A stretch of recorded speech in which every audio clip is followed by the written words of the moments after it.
assigned to book that flight to Taiwan? Then this is it. Sharing my favorite places you should visit. Let's start with Yellow Geopark.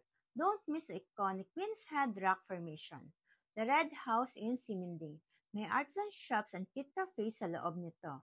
Siminding Walking District. Madaming street food choices and pag-weekend may street performances and live acts. Chifan Old Street. You must try the Sky Lantern activity. Write your wishes and watch them fly into the sky. Chiang Kai-shek Memorial Hall. Very iconic landmark. Beside it is the National Theatre and Concert Hall. Wulay. Stroll along Wulay Old Street and visit the stunning Wulay Waterfall. Longshan Temple. Perfect spot to observe local culture and traditional rituals. Rainbow Street near Taipei City Hall. Jufan Old Street, a maze of lantern-lit alleys filled with street food and souvenir shops. Taipei Zoo, a family-friendly spot where even solo travelers will enjoy the relaxing vibe.